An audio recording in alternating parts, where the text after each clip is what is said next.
अर्थमंत्री निर्मला सीतारमण यांनी नुकताच अर्थसंकल्प 2025 सादर केला। देशाच्या अर्थचक्राला नवी चालना देण्याचा प्रयत्न या निमित्ताने केलेला दिसतो।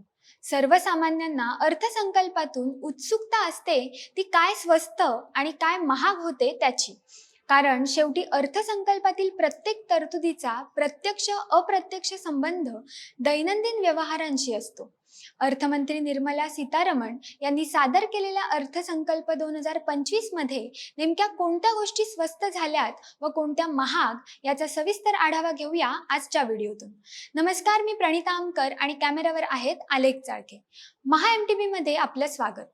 अर्थमंत्री निर्मला सीतारमण यांनी आज अर्थसंकल्प 2025 सादर केला। अर्थमंत्री म्हणून त्यांचा हा सलग 8वा अर्थसंकल्प होता। अर्थसंकल्प 2025 मध्ये वेगवेगळ्या क्षेत्रांतील आर्थिक सुधारणांसाठी महत्त्वपूर्ण घोषणा करण्यात आल्या। या घोषणांमुळे भारताच्या विकासाची वाटचाल होणार आहे। यामध्ये अनेक योजनांच्या घोषणा देखील करण्यात आल्या आहेत। या योजनांमुळे आत्मनिर्भर भारत हे मिशन पूर्ण करण्याकडे भारताचा कल असलेला आपल्याला दिसून येतो। सामान्य माणसाचे लक्ष हे अर्थसंकल्पाकडे असतेच, कारण यामध्ये येणाऱ्या वर्षांत काय स्वस्त होणार व काय महागणार याची विशेष घोषणा केली जाते।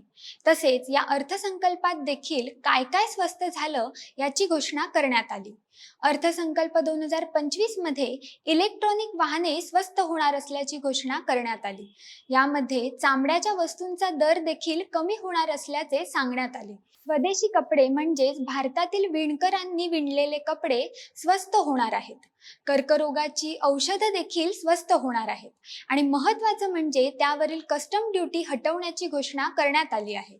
त्यासोबतच 6 जीवनावश्यक औषधांवरची कस्टम ड्युटी 5% कमी करण्याचा मोठा निर्णय घेण्यात आला आहे। यासोबत अनेक वैद्यकीय उपकरणे देखील स्वस्त होणार आहेत। आपली रोजच्या वापरातील इलेक्ट्रॉनिक उपकरणे देखील स्वस्त करण्याची घोषणा अर्थसंकल्प 2025 मध्ये करण्यात आली आहे। यामध्ये LED, LCD TV स्वस्त होणार आहेत। त्यावरील कस्टम ड्युटी 2.5% आणण्यात आली आहे। यामध्ये अजून एक महत्त्वाचे उपकरण म्हणजे मोबाईल, जो आता प्रत्येक माणसाची गरज बनला आहे। तो मोबाईल देखील स्वस्त होणार असल्याची घोषणा करण्यात आली आहे। मोबाईल व मोबाईलची बॅटरी स्वस्त होणार आहे। विमा देखील स्वस्त होणार आहे। सागरी उत्पादनांवरील कस्टम ड्युटी 30 वरून 5% करण्यात आली आहे।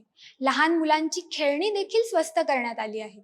या सर्व गोष्टी स्वस्त होणार असल्याची घोषणा अर्थमंत्री निर्मला सीतारमण यांनी अर्थसंकल्प 2025 मध्ये केली आहे। आपल्या स्वप्नातील घर घेणं मात्र महागणार आहे।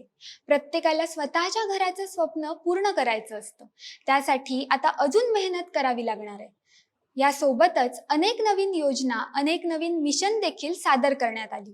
त्यामध्ये 100 जिल्ह्यांमध्ये धनधान्य कृषी योजना राबवण्यात येणार आहे। डाळींचे उत्पादन वाढवण्यासाठी आत्मनिर्भरता मिशन करण्यात येणार आहे। त्यासाठी 6 वर्षांची योजना राबवण्यात आहेत। दुग्ध व्यवसाय आणि मत्स्य व्यवसायात 5 लाखांपर्यंतचे कर्ज मिळू शकणार आहे। यामुळे इंडियन स्टार्टअपला चालना मिळणार आहे। यातून आत्मनिर्भर भारताची संकल्पना सत्यात उतरवण्याचा सरकारचा प्रयत्न असलेला आपल्याला दिसून येतो। तुम्हाला याविषयी काय वाटतं ते कमेंट करून नक्की कळवा। व्हिडिओ आवडल्यास लाईक करा, शेअर करा आणि महा MTVच्या YouTube चॅनलला सबस्क्राईब करा। धन्यवाद।